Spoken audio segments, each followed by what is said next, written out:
প্রথমে ওয়াইফ বললো, পরে বলতেছে ভাতিজি। দৌড় দৌড়।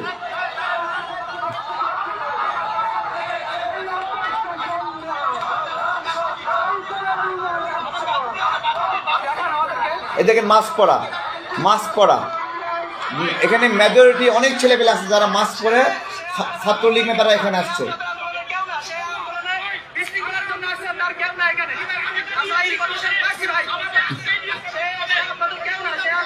এই যে মাস্ক পরা, এই যে মাস্ক পরা, এই যে মাস্ক পরা একটা, এই যে মাস্ক পরা। আমি একটু বলি, যে সকল রাজনৈতিক কর্মী এই যে 84% কোটার পক্ষে পক্ষে লিখা ওইখানে পোস্ট করতেছেন যে এদের সাথে সমঝোতা চাই, হ্যাঁ সমঝোতা চাই, মিয়া নাটক করেন না, নাটক করেন। কোটা আন্দোলন করে নেতা হয়েছেন, এখন 84% কোটায় নিয়োগের জন্য দালালি করেন, দালালি করেন, তাই না?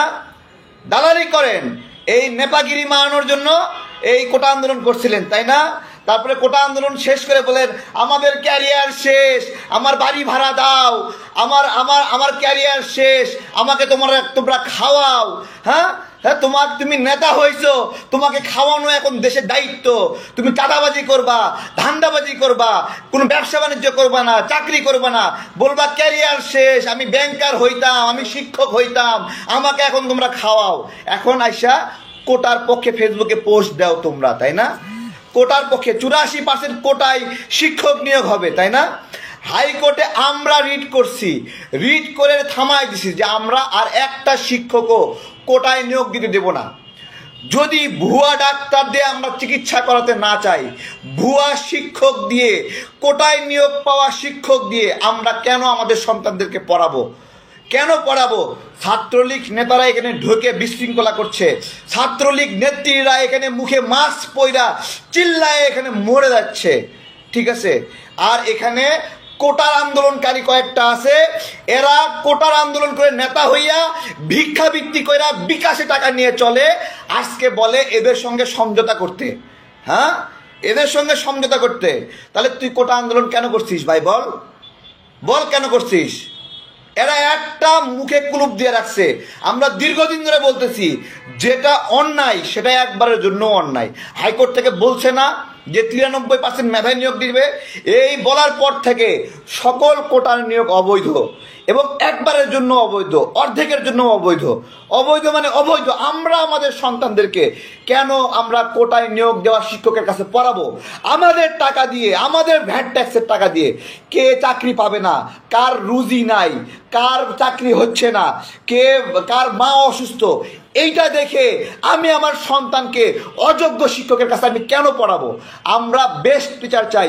65% শিক্ষার্থী প্রাইমারি শেষ করে বাংলা রিডিং পড়তে পারে না এসব অযোগ্য শিক্ষকের কারণে। তারা উকুন তোলায়, তারা লুডো খেলে, তারা খেলাধুলা করে, তারা পড়াশোনা বাদ দিয়ে ভাত রান্না করতে যায়, শিক্ষার্থীদেরকে দিয়ে ভাত রান্না করায়, তরকারি কাটায়, এগুলো কইরা আমাদের শিক্ষার মান আজকে বেহাল দশা করেছে। আজকে কিছু কোটার নেতা চান্দাবাজি করে খায়, ধান্দাবাজি করে খায়, বিকাশ করে খায়। ওরা সারাক্ষণ চিল্লাচিল্লি করে, ওর ক্যারিয়ার শেষ। বেটা সারা দুনিয়ার মানুষ আন্দোলন সংগ্রাম করে নিজের মতো করে আবার চাকরি করে, ব্যবসা করে। আমাদের এই আন্দোলনে অনেক ছেলে পেলে এনেছে, চাকরি পাইছে, বিসিএস হয়েছে। তুমি এখানে রাজনীতি মানানোর জন্য বৈশা বৈশা মানুষের টাকা খাও, মানুষের টাকা দিয়ে ঘর ভাড়া দাও, আর বলো তোমার ক্যারিয়ার শেষ, কান্নাকাটি করো। আবার এখানে আইসা কোটার পক্ষে এরা অবস্থান নাই। এদের নির্লজ্জ, এদের রাজনীতি করার অধিকার নাই। আন্দোলন থেকে উঠা আইসা প্রত্যেকটা এরকম আমাদের কোটা আন্দোলনের অনেকগুলো নেতা আছে যারা এরকম ভিক্ষাবৃত্তি করে চলে, ভিক্ষাবৃত্তি করে চলে, সারাক্ষণ কান্নাকাটি করে, ওদের ক্যারিয়ার শেষ। আজকে এরা অনেকেই কোটার পক্ষে অবস্থান নিচ্ছে। কেন? এটা কাজ করতে সমস্যা কি? কইরে খাইতে পারো না, ব্যবসা করতে পারো না, চাকরি করতে পারো না, আরে বেটা রাজনীতি করা কোনো পেশা নাকি? হ্যাঁ, রাজনীতি করা কোনো পেশা? কোটার পক্ষে অবস্থান নিচ্ছে বলে ওইখানে যারা শাহবাগে আন্দোলন করতেছে ওদেরকে কেন উঠাই দিচ্ছে? ওদের সাথে সমঝোতা করতে হবে। সমঝোতা করে আমার সন্তানদেরকে, অযোগ্যদেরকে দিয়ে আমরা পড়াবো, আমরা বাধ্য। তাই তো আমরা বাধ্য। আজকে ধরাই দিলাম না, মাস্ক পরে কতগুলো লুকায় লুকায় ছাত্রলীগ নেতারা আসছে, উস্কানি দিচ্ছে। আজকের মতো নিয়োগ চাই, কিন্তু ও নিজেই পরীক্ষার্থী না। দেখছেন না আপনারা?